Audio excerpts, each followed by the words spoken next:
Happy New Year's Eve, guys. Happy New Year's Eve. Wow, what a year. And what a year if you're sober, or you've tried to be sober, or if you've got sober, or if you're recently sober, or if you want to be sober. New Year's Eve. New Year's Eve is a really, really tricky day. For most people, I think. I think it's a tricky day even for people who don't have drinking problems, but like a drink, because the tendency around New Year's Eve is to do everything to excess. It's like a permissible, or it's a night in the year where society says it's absolutely all right to absolutely cane it and absolutely go for it. And I think that sort of slight trepidation and fear around perhaps overdoing it isn't just the preserve of people who struggle with drink or have a drinking problem. It's a struggle for everyone, really. So anyway, so this little chat, which I'm just going to post up today, if you're a drinker and you have a, in inverted commas, healthy relationship with drinking, as in it's not costing you more than the cost of a drink, you're not struggling with it, you're not finding and using constant different strategies to try and manage your intake of alcohol, you're not forever letting people down, whether in the workplace, family, friends, yourself. If you're not really struggling and you wouldn't consider yourself a problem drinker. Now, the difficulty with that is some people might say they're not a problem drinker, and they are, and that's called denial, but we'll get onto that in a while. That's something different. But if in watching this now, you definitely think to yourself, do you know what? I don't know what all the fuss is about alcohol. You either don't do it too much, or you don't be greedy and don't ruin it for yourself. This ain't for you. This ain't a chat for you. This is a chat for people who are struggling with not drinking, or struggling with drinking and would like to stop drinking. Because I think something like New Year's Eve, a night like New Year's Eve, presents all sorts of kind of pressures, problems, issues, stresses, desires, hopes, wishes, regrets, all that kind of stuff. And I was thinking about it. I was thinking about what New Year's Eve was like for me when I was a drinker. And really, New Year's Eve was all about ensuring you had countless options with countless different people. That was one of my priorities, certainly in my 20s. How many different things could I be invited to? How many things, obviously you wouldn't go to all of them, but how many, I needed to know that I was wanted and needed. And one of the kind of tactics I used from a young age to remain desirable or popular to any social group so that I would have invites to things was to drink, was to make sure that when I drank, I was a larger than life character, or that, I was the kind of life and soul of a party, or I was the one around which much excitement, much silliness, much hilarity, and much good cheer would happen. And that was the case. And, it got to a point in my life where I did have countless kind of invites, countless opportunities to go here, there, to go there, to do this, to do that. And then as I got older and as my drinking, issues around drinking kind of entrenched themselves and got more and more sort of acute, the drink problem became acute, those options weirdly started to become less, and they began to sort of be shot through with a sense of panic, like a white-knuckled panic of, oh my God, I have to absolutely make sure that I make this night the best party night of my life, because the options were becoming fewer, and so the desire and the need to make it a huge night. So it's always been a night which has been, and I think it is this for most people, which is, am I being invited to this? Where am I going to go? What am I going to do? Who am I going to be with? Am I popular? All that kind of stuff. And I think a lot of people use alcohol as a great vehicle to be popular, be invited, but also when they go to these things, it's usually the tool, the lubricant. That's why it's called a lubricant. It's the fortifier, that's why it's called fortified wine. It's the fortifier that kind of gets you through the door and into a situation that invariably, for the problem drinker, becomes a scene of total chaos and devastation. So as much as I look back and remember all of the kind of panic and fear and the preamble, the pre-worry and all the pre-nerves of where am I going to be, where am I going to go, right down to sort of dashing out at quarter to midnight one night with an ex-partner I was with, because we were fearful that we weren't in the midst of a huge crowd with alcohol swishing everywhere. There was that. But then there was the carnage of actually going to these things. And this is something that I think is really important to in a sense, rerun and remind myself of on a day like today, where, you know, in a very different way, the vast majority of people in the country are responsibly, I hope, going to celebrate New Year's Eve tonight through the medium of Zoom or Skype or FaceTime or whatever it is. But the alcohol intake and the desire for sort of conviviality and fun and the need and the desire for a blowout is probably, I would say, even though we're not all going to be in great big, you know, halls or balls or standing in great big, I don't know, parties or clubs or what have you, though some people will be doing that tonight. I think the desire to get blown out or to have a blowout tonight could be higher for some people than it is when you're actually out and about and out in the world going to parties and doing it with people face to face. So I think for those of us who are problem drinkers and for those of us who you know, are trying to stay sober, I think it's a really important night to remember, as I said in my Instagram post earlier today, that this is just one night amongst many. It happens to be a night that en masse most people want to celebrate in a certain way. This year, are we celebrating it or are we commiserating the passage of 2020? You know, what does 2021 hold? We don't know. But I think it's really important for the alcoholic or the problem drinker to just think of tonight as in, it's just another night. It's just another night, and there's going to be a lot of people that we hear about on television or we see on social media having their own particular way of celebrating it. But the one guarantee that I can assure anyone who is looking for a reason not to have a drink is that after that first drink and then the second drink, your night will slowly run away from you. And as soon as your night runs away from you, so too does tomorrow. And once tomorrow runs away from you, you're probably, you know, gonna bruise the day after that too. If you can't do it for yourself, if you're struggling to not have a drink for yourself, one of the best things you can do is be of service to those around you. You know, your family, your friends, those who love you. You know, what better gift could you give them than acknowledging on this biggest of nights that actually, you know what, I don't need a drink to have a good time. And I think that's the hard thing about being sober, is the idea of, can I have a good time without a drink? I hope that we sometimes prove on this channel that you can be batshit crazy, really stupid, and not have alcohol in you to be those things.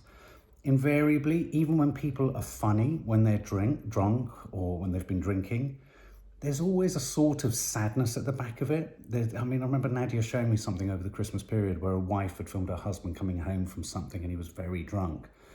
And even when it's funny, it's only really funny to other drunk people. So I think, you know, bear that in mind, recognize that tonight is a night that has an artificial amount of importance put on it. By who? Who says that this night is so important? Society. And, you know, what you're trying to do by trying to stay sober or question your own drinking habits is you're trying to turn against a huge flowing river that is running in the direction of saying drinking is fine, drinking's okay. And to be fair, that doesn't come from a place of mindless stupidity. It comes from a position of assuming that most people can handle their drink. But drink alcohol is a drug. And for some people, it is a drug that they become addicted to because, not because of a willful desire to, or because of a lack of willpower, or because they're greedy, but because any drug, food is one too, any drug or any compulsive behavior or anything that kind of takes the edge off things, it kind of numbs the pain. So it makes total sense. I'm not one of those alcoholics who doesn't understand why people have drunk a lot in lockdown. It makes total sense to me. I can see it. But as you run towards New Year's Eve, even if you know you're going to drink tonight, but you know you've been drinking too much over the year, perhaps just half the amount that you're going to have, you know, than you would normally have. Maybe start a little bit later tonight. Maybe intersperse, you know, drink your alcoholic drinks with a glass of water or something. There are many, many things you can do just to take the edge off opening your eyes at the beginning of 2021 with a sort of raging hangover, a depressive outlook, because it's going to be a pretty grim state of affairs for a while longer due to coronavirus. So what we need to do is in some way mitigate against that. If you're someone who doesn't get drunk that often and it's the only night of the year that you're going to have a real blowout, that's a perfect occasion. That's the perfect moment to have a bit of a blowout. You'll wake up in the morning, you'll be a bit sore-headed, but you're not going to go on a spiral. You'll just feel a bit shitty for a day. You might have a McDonald's later in the day to make yourself feel better. Do you know what I mean? It's just you know, if you know you're a problem drinker, and if you know that you've tried to do all those various things to try and manage your drinking. And what I mean by that is, you know, I've said it before, I won't drink on a Monday, I won't drink before 6, I'll only drink this type of wine, I won't drink around the kids, I make sure I won't drink in front of the telly. You know, there are so many different ways. You could argue that dry January is a bit of that too. But you know, out of dry January, I do genuinely think some people can really shift their attitude to their drinking habits. So this isn't a night to change drinking habits if you're a drinker. This is a night to perhaps just put some buffer zones in to tonight so that you don't get to midnight in a sort of crashing, horrendous, cataclysmic smack into a wall as soon as it's midnight. Well, generally, in my case, I was usually out for the count way before midnight. When midnight happened, I usually missed it. I didn't know what was going on by that point. So, you know, it is a time for euphoric recall. It's easy to look back and go, oh, if only the halcyon days of when I could hold a glass of wine and I could chink it and all that kind of stuff. And that is called euphoric recall. And it's really important that you recognize that if you've stopped drinking for a while and you're getting those little itchy feelings of, oh God, if only I could do that and that would have been so, it was never like that. It might have been like that for that one drink, but it never stayed like that. And that's the point that I always have to remind myself of. Whenever I feel the frustration, and I can feel there's a classic phrase in sort of sobriety called, pour me a drink. You know, the idea that I feel sorry for myself. I feel so sorry for myself. Oh God, I feel so sorry for myself. This is so, oh, I'll pour myself a drink. And then what happens? You know the kind of drinker who does this. You know the kind of drunk who does this. You feel more sorry for yourself and you go on and you go on and you go on. It's the whining wino syndrome, as I call it. And I fell foul of that. Most alcoholics or most people who struggle with their drink do fall foul of that. So I would just recommend do not be sort of fooled by that euphoric recall sensation, because it's never what you thought it was. It's why it's called euphoric recall. At the time, it was rarely euphoric. And if you, as I say, you know, find some strategies for just reducing your intake tonight just a little bit if you are going to have a drink. For those relatives of people who tonight maybe are watching this and thinking, oh my God, you know, Dad's going to completely cane it. Oh God, I hate it when Mum and Dad get drunk because they always have a row. Or perhaps you're thinking, I'm going to get drunk so I don't have to be around these people, you know, that's really hard. You're in lockdown. You can't escape them. You can't tell someone else not to do something. So I really urge and recommend anyone who's related to someone who's got a clear drinking problem but doesn't acknowledge it, doesn't want to recognize it, and is essentially in denial, don't try and rectify them tonight. Not the right strategy. Perhaps if you're with them and they're pouring drinks, encourage them to have a glass of water every now and then, but don't prejudge them. If you judge an active alcoholic who's in denial, usually it always blows up in your face. It's never a good situation. So really, what am I saying? All I'm saying is that tonight is a night where you have to sort of pull the dogs off yourself. Don't be sort of, you know, brutally hard on yourself. Recognize it's just one night of many in a very strange year. Recognize the fact that if you are a drinker, but you wanted to reduce your drinking, there are various ways of just kind of, you know, intercepting and interspersing your alcohol with other drinks. If you're sober and you're struggling tonight and you're thinking, oh God, how do I avoid a drink? Remind yourself not of the euphoric moments, remind yourself of the payback that you have probably paid on the many occasions you've had what you thought was going to be one drink and it's turned into many drinks and it's an absolute clusterfuck of a mess. But it's tough. It's tough. And remember, if you can't do it for yourself, as I said earlier on Instagram, if you can't do it for yourself, the best person to want to do it for, the best people to want to do it for are others. And what I meant in my post earlier, where I said, you know, even if it's, you know, obviously you can do it for friends, family, work colleagues, lovers, partners, whatever, you're even doing it for other people who are trying to stay sober. because sober people, or people who try to stay sober, need other people trying to stay sober to keep them sane. It's why things like AA works, or why other sobriety groups work, because, you know, in that, you know, there's a shared experience and there's a shared sort of fight, if you like. So when you do it, if you can't do it for yourself, do it for someone else. Something else you can do tonight as well is, I've said this before, is be of service. You know, if you've got family, you know, if you're in a family situation and there's a couple of big drinkers in there and there's a couple who aren't big drinkers, why not just really cater for those who aren't the drinkers? Do you know what I mean? Really look after them. If they want food, get them food, make them food, talk to them, play a game with them, whatever. Be of service to those others in your sort of bubble that aren't the massive drinkers, and let the drinkers just get on with it, because if they're going to drink, they're going to run out of steam, they're going to keel over at some point.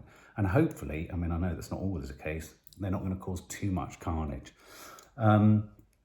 Otherwise, Happy New Year. You know, take 1 minute at a time, take 1 day at a time, take 1 second at a time. Some people are going to try dry January. That's brilliant too. But, you know, tonight is a tough night. It's a tough night to stay sober. I also genuinely believe this, one last passing thought. If you want to get sober, you've really got to want to get sober. It's not just a case of putting down a drink and then just doing that. I've done that. It didn't work. I relapsed. Before I went into rehab, I relapsed, and I had a terrible relapse. You need to reach out. You need to talk to people. You need to share. You need to connect. We're social beasts. And, you know, and that can be done through AA. It can be done through the countless different sober groups that there are online, on Instagram, on the internet, wherever. So do reach out to others. Do reach out to people in your life that you know aren't slaves to drink. Here's to 2021. And let's sincerely hope that what I see as potentially the biggest epidemic coming towards us, which is going to be lots of people trying to come to terms with their problem drinking, which has developed during this crisis. Let's just hope that we, those of us who have got a grip on this sobriety thing sooner, can be there to help everyone else. Happy New Year, guys. Stay strong. And if you don't have a drink tonight, as I say in my Instagram account, you're a true warrior.